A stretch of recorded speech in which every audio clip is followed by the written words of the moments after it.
straight headers to mid-pipe.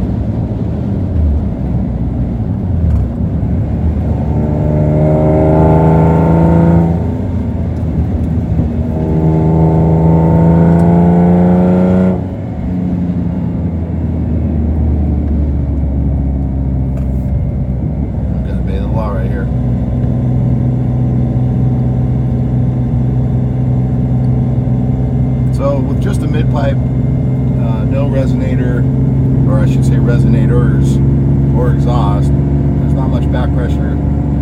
This car needs back pressure to build a little more horsepower. So I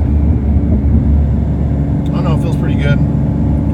The DME or the ECU is still learning after all the issues that I just had with vacuum leaks and connectors and what have you. I'm pretty excited about it.